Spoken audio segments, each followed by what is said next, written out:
bienvenue dans la chaîne Mathématiques Sciences. Aujourd'hui, je prends et expliquer une nouvelle vidéo, qui est une vidéo tout simplement donc en mathématiques pour les premières. Et dans cette vidéo de mathématiques pour les premières, je vous propose tout simplement d'apprendre à démontrer qu'on a tout simplement deux vecteurs orthogonaux. Alors, attention, ici, on ne va pas le faire avec les coordonnées, tout ça, non. On ne va pas le faire avec les coordonnées des vecteurs, on va le faire encore avec une autre méthode. Donc, je vous dis ça tout de suite parce que comme ça vous aidera dans la résolution de cet exercice.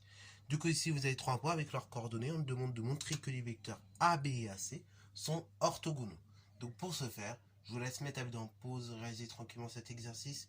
Et ceux qui sont chauds, après, voilà, ça vous permettra de vous entraîner. Et ceux qui le sont moins, du coup, après, dans quelques secondes, je vais expliquer comment ça marche. Sur ce, donc, c'est parti, mon kiki. Alors, pour montrer justement qu'on a deux vecteurs orthogonaux, d'une autre façon qu'avec le critère de orthogonalité, qu'on avait vu dans la vidéo précédente, on va tout simplement le faire par calcul.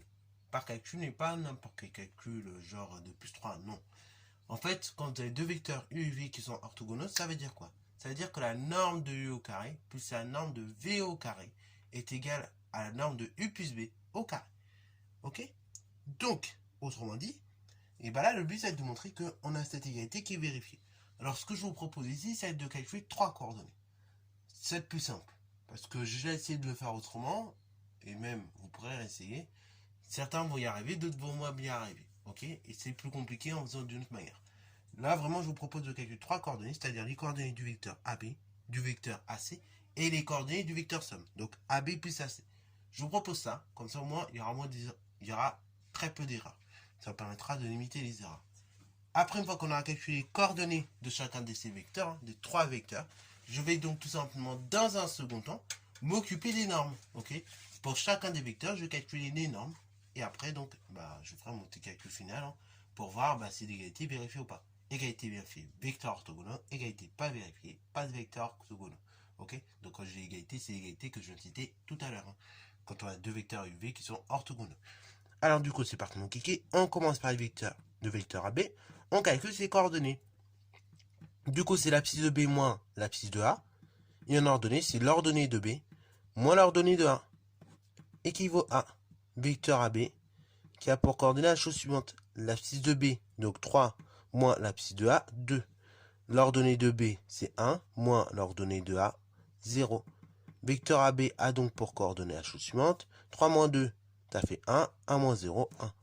Terminé. Donc ça, c'est pour le vecteur AB. On fait de même pour le vecteur AC. Du coup, c'est l'abscisse de C moins l'abscisse de A.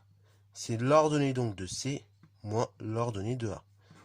Équivaut à vecteur AC qui a pour coordonnée la chose suivante. Donc, l'abscisse de C, c'est 4. Moins l'abscisse de A, c'est 2.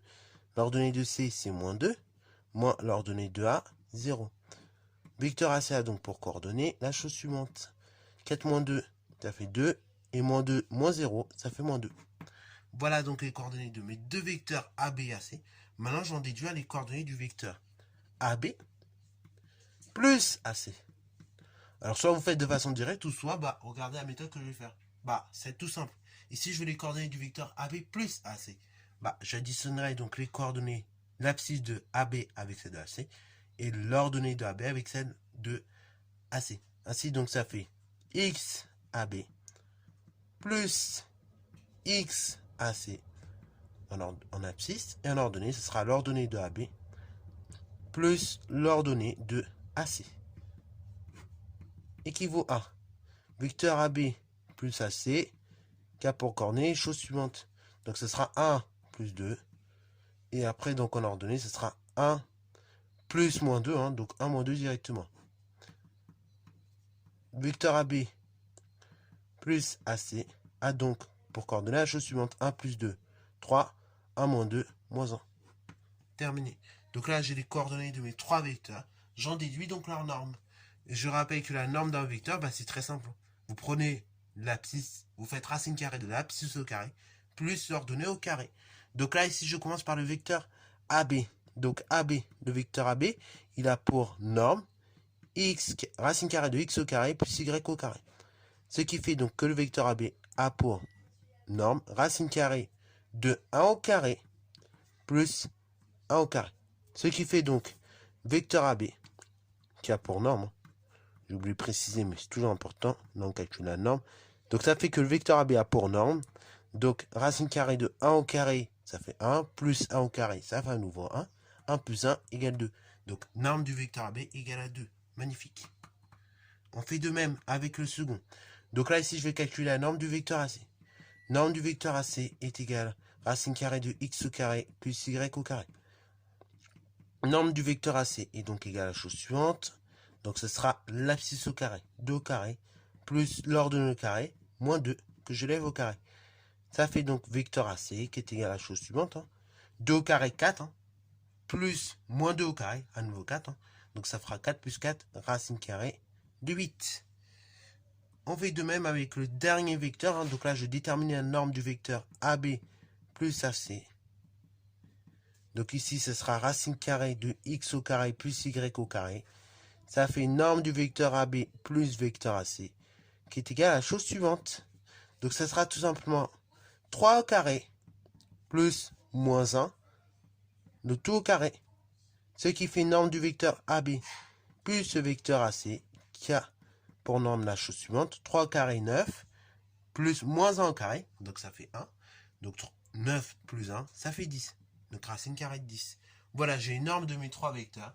Maintenant, je vais donc en déduire si l'égalité, c'est-à-dire donc ici l'égalité AB carré, norme du vecteur AB carré, plus norme du vecteur AC carré, est égale, donc à la chose suivante, norme du vecteur AB plus AC, le tout au carré.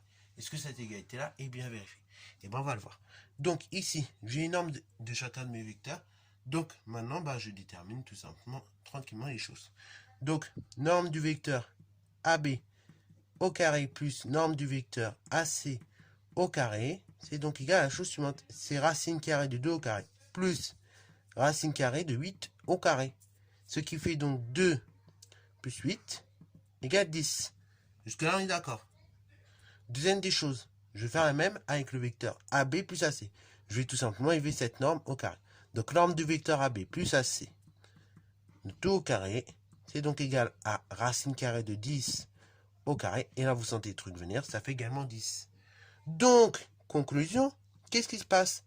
Norme du vecteur AB carré plus AC carré égale norme du vecteur AB plus AC, le tout au carré. Et par conséquent, comme cette égalité est vérifiée, les vecteurs AB et AC sont orthogonaux. Voilà, donc là, c'était la seconde méthode pour démontrer qu'on avait affaire à deux vecteurs orthogonaux. Ok, voilà. Donc là, pareil, ça peut être utile dans les contrôles, donc pour ça, je vous la donne. Comme ça, au moins, vous savez le faire. Ok, au cas où si vous avez des normes, et vous savez que c'est cette méthode-là qui est pratique également à utiliser. Ok, voilà. Donc j'espère que cette petite vidéo t'a plu. Encore une fois, cette propriété, comme tout plein d'autres dans le chapitre, se démontre. Malheureusement, là, je ne vais pas avoir le temps de le faire. Donc, pour l'instant, je ne pense pas le faire durant cette année-là. Je verrai quand j'aurai un peu plus de temps. Je vais le faire. Je vais démontrer certaines propriétés du produit scalaire, dont celle-là. Voilà. Mais là, pour l'instant, c'est vrai que là, j'ai pas tellement le temps. Donc, du coup, c'est un peu difficile de le faire. Surtout que, du coup, une démonstration, ça prend en moyenne 15-20 minutes. Donc, le temps de remonter ça derrière, c'est un peu long. Ok, donc je le ferai dès que j'aurai du temps. Et puis, voilà. Comme ça, au moins, vous aurez une petite démonstration de cette propriété. Mais pas tout de suite, Ok. Voilà, bon, sur ce, c'est la fin de cette vidéo. J'espère qu'elle t'a plu. Si c'est le cas, n'hésite pas à la liker, commenter et bon reste à toi en mathématiques et en sciences.